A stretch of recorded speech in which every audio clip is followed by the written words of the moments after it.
والسلام على سید المرسلین اما بعد فاعوذ باللہ من الشیطان الرجیم بسم اللہ الرحمن الرحیم.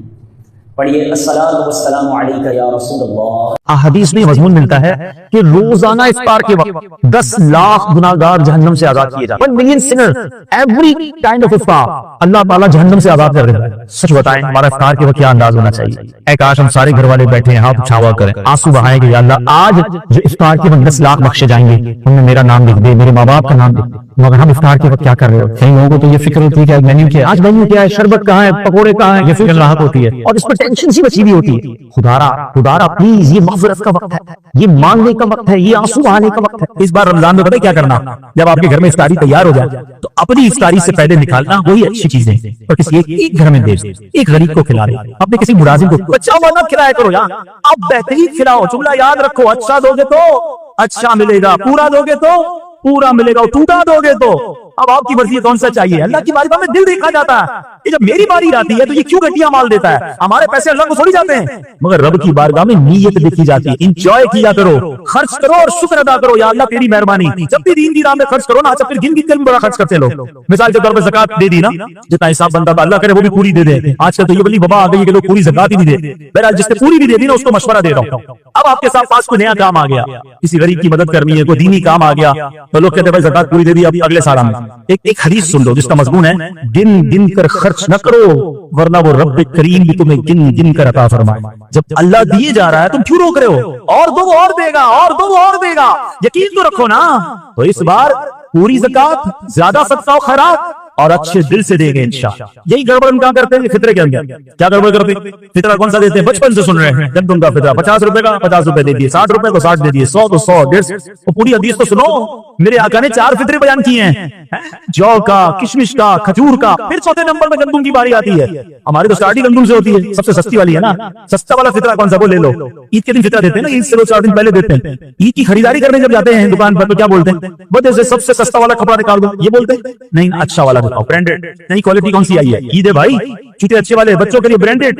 یعنی اپنے لیے خریدنا ہے تو اچھا ٹاپ لیول، اللہ کی راہ میں دینا تو سستے والا فطرہ. اپنے دل سے پوچھو یار، جب ٹھیک کر رہے سارا رمضان جو اجوا کھجور سے افطاری کر سکتا ہے وہ کھجور کا فطرہ کیوں نہیں دے سکتا؟ بہترین افطاری رب نے تمہیں پورا مہینہ کرائی، تمہیں روڈ پہ بیٹھ کر افطار نہیں کرنی پڑی. اللہ کی بارگاہ میں دینے کی باری آئی. سب تیسری کیٹیگری کا فطرہ.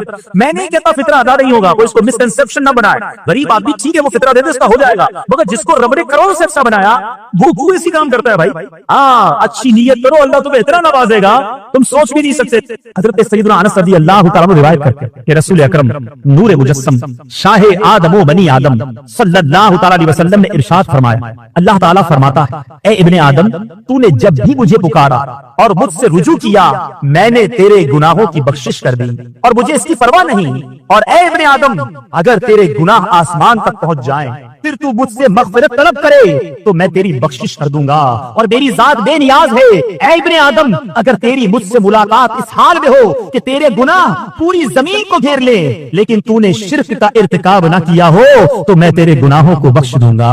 میرے رب کی رحمت تو دیکھی، اس کریم اور اس رحیم کے در سے رحمتوں کا برسنا تو دیکھی. مجھے کوئی پرواہ نہیں اگر تو میرے پاس، میرا رب فرماتا ہے ابن آدم اگر مجھ سے تیری ملاقات اس حالت میں ہو کہ تیرے گناہوں نے ساری زمین کو بھر دیا ہو لیکن تو نے شرک کا ارتکاب نہ کیا ہو تو میں تیرے گناہوں کو بخش دوں گا. حضرت سیدنا انس رضی اللہ تعالیٰ عنہ سے روایت ہے آج اگر کوئی شخص جرم کرتا ہے اس کو عدالت میں پیش کر دیا جاتا ہے. اگر اس پر کوئی کیس ہو جائے، اگر کوئی دنیاوی کرائم کر لے، پہلے تھانے میں رپورٹ لکھوائی جاتی، اس کے بعد وہ کیس عدالت میں جاتا اور عدالت میں جانے کے بعد اگر وہ شخص کسی طرح ضمانت دے کر یا اپنی سزا بھگت کر یا سامنے مقدمہ کرنے والا معاف کر دے، کمپرومائز ہو جائے تو اس کو چھوڑ دیا جاتا ہے، بری کر دیا جاتا ہے. مگر آپ کے بعد جانتے ہیں کہ اس کا کرمنل رپورٹ بیک گراؤنڈ ہے، وہ قائم رہتا ہے. کسی کو اگر آج سے 5 سال پہلے بھی سزا ہوئی ہو تو کورٹ میں اس شخص کا وہ کرائم رپورٹ باقی رہتی ہے، تھانے میں اس کا نام ضرور رہتا ہے، اس کا کریکٹر کلیئر نہیں ہوتا. میرے رب کا دربار بڑا نرالا ہے، اس رحمان کے در کے اصول بہت نرالے ہیں. اللہ اکبر. حضرت سیدنا انس رضی اللہ تعالیٰ عنہ سے روایت ہے کہ رسول اکرم نبی مکرم شہنشاہ دو عالم صلی اللہ تعالیٰ علیہ وسلم نے ارشاد فرمایا کہ جب بندہ اپنے گناہوں سے توبہ کرتا ہے تو اللہ عز و جل لکھنے والے فرشتوں کو اس کے گناہ بھلا دیتا ہے. اور اس طرح اس کے اعضاء یعنی ہاتھ پاؤں کو بھی بھلا دیتا ہے اور اس زمین پر اس کے نشانات بھی مٹا ڈالتا ہے، یہاں تک کہ قیامت کے دن جب وہ اپنے اللہ سے ملے گا تو اللہ عز و جل کی طرف سے اس کے گناہ پر کوئی گواہ نہ ہوگا۔ غور کیجئے میرا رب کتنا کریم ہے۔ ارے بندہ ہی ہے جو اس کے دربار میں سر نہیں جھکا، بندہ ہی ہے جو اس کی بارگاہ میں آنسو نہیں بہاتا۔ آج کسی کا دل دکھا دیں، آج کسی کا حق دبا لیں، معاف تو کروا لیں گے مگر اس کے دل سے نہ نکال سکیں گے۔ کرائم رپورٹ اور آپ کا کرائم بیک گراؤنڈ ختم نہیں ہو سکتا، مگر میرے رب کی شان یہ ہے کہ جب وہ توبہ قبول فرماتا ہے، جب وہ بندے کو معافی عطا فرماتا ہے تو فرشتے جو گناہ لکھتے ہیں ان کو گناہ لکھنا بھلا دیتا ہے۔ جس زمین پر گناہ ہوتے ہیں اس زمین کو وہ جرم بھلا دیتا ہے۔ اللہ اکبر، جب وہ بندہ رب کی بارگاہ میں پیش ہوتا ہے تو اس کے تمام گناہوں پر کوئی گواہ بھی نہیں ہوتا، میرا رب اس کی بخشش فرما دیتا ہے۔ اے میرے پیارے اور محترم اسلامی بھائیوں، میرے آقا دو جہاں صلی اللہ تعالی علیہ وسلم نے توبہ کے حوالے سے جو ترغیبات ارشاد فرمائی، ایسی احادیث کرام بھی موجود ہیں کہ جس میں میرے آقا نے توبہ سے متعلق ہمیں ترغیبات ارشاد فرمائی ہیں کہ توبہ کرنے کے بارے میں ترغیب دی گئی۔ آئیے وہ حدیث پاک سنتے ہیں۔ حضرت سیدنا انس رضی اللہ تعالیٰ عنہ کہتے ہیں کہ رسول اکرم صلی اللہ تعالی علیہ وسلم نے ارشاد فرمایا، سارے انسان خطا کار ہیں اور خطا کاروں میں سے بہتر وہ ہیں جو توبہ کرتے ہیں۔ ایک اور جگہ ایک آدمی نے حضرت سیدنا ابن مسعود رضی اللہ تعالیٰ عنہ سے پوچھا، ایک آدمی نے گناہ کیا، کیا اس کی توبہ کی کوئی صورت ہے؟ حضرت سیدنا ابن مسعود رضی اللہ تعالیٰ عنہ نے منہ دوسری طرف پھیر لیا، پھر دوبارہ ادھر توجہ کی تو ان کی آنکھیں ڈبڈبا رہی تھیں، آنکھوں میں آنسو تھے۔ فرمایا جنت کے 8 دروازے ہیں، سب کھلتے اور بند ہوتے ہیں سوائے توبہ کے، اس لیے کہ توبہ کے دروازے پر ایک فرشتہ مقرر ہے جو بند نہیں ہوتا، اس لیے نیک عمل کرو اور مایوس نہ ہو۔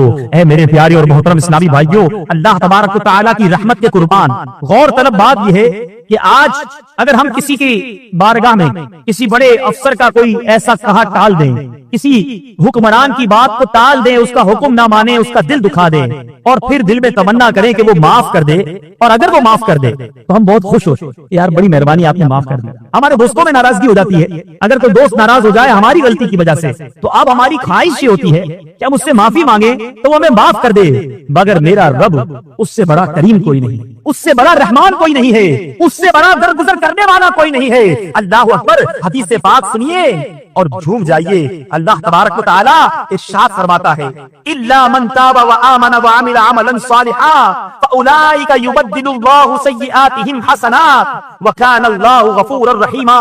ترجمہ کنز الایمان، مگر جو توبہ کرے اور ایمان لائے اور اچھا کام کرے تو ایسوں کی برائیوں کو اللہ بھلائیوں سے بدل دے گا، اور اللہ عز و جل بخشنے والا مہربان ہے۔ ارے فقط معاف نہیں کرتا میرا رب گناہوں کو نیکیوں سے تبدیل فرما دیتا۔ ارے اسی کے گناہ کریں، اسی کو ناراض کریں، اسی کی نافرمانیاں کریں، اور جب بندہ اس کے دربار میں سر جھکا لے، جب بندہ اس کی بارگاہ میں آنسو بہائے، جب بندہ اس سے معافی مانگے، اور میرا رب جب اسے معافی عطا کرے، اس کا دریائے رحمت جوش میں آئے تو فقط معاف نہیں فرماتا بلکہ گناہوں کو نیکیوں سے بدل ڈالتا ہے۔ اللہ اکبر، اللہ اکبر، غور تو کیجئے کیسی رحمت ہے میرے رب کی سرکار کی امت پر۔ اللہ تبارک و تعالی توبہ کرنے والوں کے فضائل بیان کر رہا ہے، ذرا غور تو کیجئے۔ بندہ گنہگار ہے، بندہ سیاہ کار ہے، اپنے رب کی بارگاہ میں معافی مانگ رہا ہے، ارے میرا رب معاف بھی کر رہا ہے، ان کے فضائل بھی بیان کر رہا ہے۔ اللہ تبارک و تعالی قرآن مجید میں ارشاد فرماتا ہے، ان اللہ یحب التوابین ویحب المتطہرین۔ ترجمہ کنز الایمان، بے شک اللہ پسند کرتا ہے بہت توبہ کرنے والوں کو اور پسند رکھتا ہے ستھروں کو۔ اللہ اکبر، ارے جن کو اللہ پسند کر لے، جن کو اللہ محبوب بنا لے، ان کا دنیا میں بھی بیڑا پار ہے، آخرت میں بھی بیڑا پار ہے۔ ایک اور مقام پر میرا رب ارشاد فرماتا ہے، ترجمہ کنز الایمان، مگر جو تائب ہوئے اور ایمان لائے اور اچھے کام کیے تو یہ لوگ جنت میں جائیں گے اور انہیں کچھ نقصان نہ دیا جائے گا۔ رحمت دا دریا الہی ہر دم بغدا تیرا، رحمت دا دریا الہی ہر دم بغدا تیرا، جے ایک قطرہ بخشے مینوں کم بڑھ جاوے میرا۔ عدل کرے تے تھر تھر کمن اچھیاں شانہ والے، عدل کرے تے تھر تھر کمن اچھیاں شانہ والے، اے مولا فضل کرے تے بخشے جاسن میں ورگے منہ کالے۔ میرے رب کی وہ شان ہے کہ جب بندہ معافی مانگتا ہے، جب اپنے سر کو اس کے دربار میں جھکا لیتا ہے، اپنے آنسوؤں کو بہنے دیتا ہے تو میرا رب تو وہ ہے جو بندے کو اس کی ماں سے زیادہ چاہنے والا.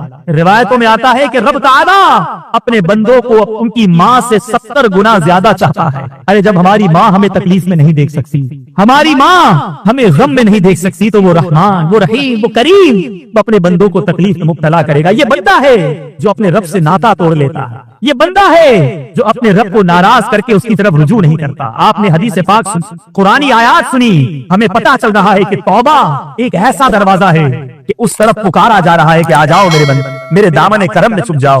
اب ہمیں چاہیے کہ اپنے رب کی طرف رجوع لائیں. اب سوال یہ دل میں پیدا ہوتا ہے کہ ایسی کیا وجوہات ہیں کہ بندہ گناہ تو کرتا ہے، مگر اتنے سارے فضائل قرآن میں ہم نے سنے، احادیث میں سنا، تو ایسی کیا وجہ ہے کہ بندہ توبہ کی طرف جلدی نہیں کرتا بلکہ توبہ سے بھاگتا ہے، یہ توبہ کرنے میں سستی کرتا ہے؟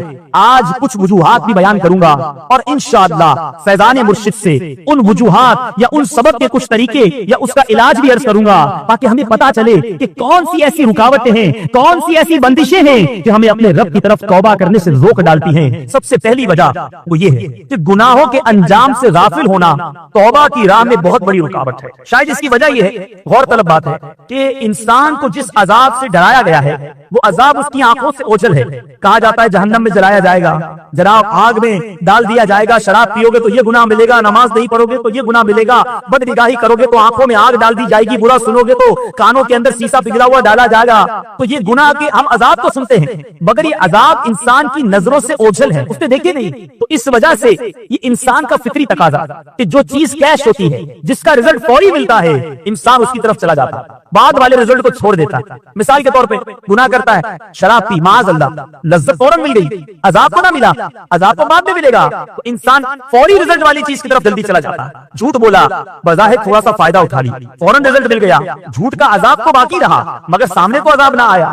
حرام روزی کمائی، بینک بیلنس بڑھ گیا، اس حرام روزی کا جو عذاب ہے وہ سامنے کو نہیں ہے. تو انسان جو چیز فوری مل جاتی ہے، جس کا رزلٹ فوری آ جاتا ہے، اس کی طرف بڑھ جاتا ہے مگر بعد والی باتوں کو بھول جاتا ہے، اور اس وجہ سے وہ توبہ کرنے میں تاخیر کرتا، گناہوں کو نہیں چھوڑتا. یہ بھی ایک وجہ ہوتی ہے. آئیے اس کا جواب اور اس کا حل سمجھنے کی کوشش کرتے ہیں. ایسا شخص غور کرے، اگرچہ عذابات میری نگاہوں سے اوجھل ہیں لیکن ہے تو یقینی، اور کتنے ہی دنیاوی فوائد ایسے ہوتے ہیں جنہیں مستقبل میں ہونے والے نقصانات کی وجہ سے میں چھوڑ دیتا ہوں. مثال کے طور پر اگر کوئی کافر ڈاکٹر، ہم کسی کافر ڈاکٹر کے پاس جائیں اور وہاں جا کر اس کو اپنا بڑا اسپیشلسٹ ڈاکٹر ہو اور جا کر اس کو اپنا جب چیک اپ کروائیں تو وہ ہمیں کہے کہ جناب آپ کو تو بڑا ہائی کولیسٹرول ہو چکا ہے اور آپ کا بلڈ پریشر بھی بہت ہائی ہے، آپ کا شوگر لیول بھی بڑا ایکسیڈ کر رہا ہے، بڑھتا جا رہا ہے، تو آپ نے اب کوئی میٹھی چیز نہیں کھانی، اب آپ نے کوئی چکناٹ والی چیز نہیں کھانی، آپ نے جناب کوئی جو ہے وہ گھی تیل والی چیزوں سے اپنے آپ کو بچانا ہے. اب مجھے بتائیے میرے پیارے اسلامی بھائیوں، کیا میٹھا کھانا حرام تھا؟ کیا چکنائی والی چیز کھانا ناجائز تھا؟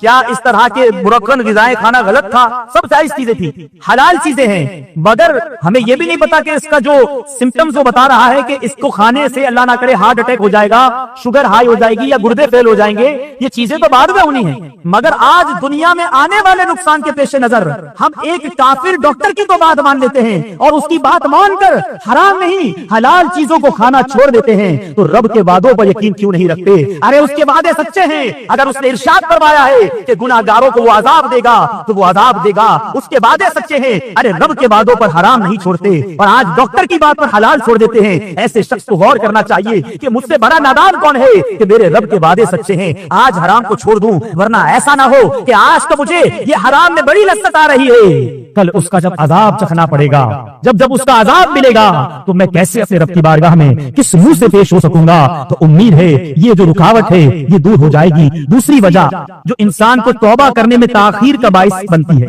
وہ یہ ہے کہ بعض اوقات انسان کے دل و دماغ پر مختلف گناہوں، مثلا زنا، شراب نوشی، بد نگاہی، نامحرم عورتوں سے ہنسی مذاق، فلم بینی، حرام روزی اور طرح طرح کے گناہوں کا ایسا چسکا پڑ جاتا ہے، ایسی لذت سے وہ ملوث ہو جاتا ہے کہ پھر سوچتا ہے کہ اگر میں نے توبہ کر لی تو زندگی کا مزہ ہی کیا رکھے؟ کیا فلم دیکھے بغیر بھی زندگی کا کوئی مزہ ہے؟ کیا جھوٹ بولے بغیر اور یہ فرینڈ سرکل کے بغیر بھی میں زندہ رہ سکوں گا؟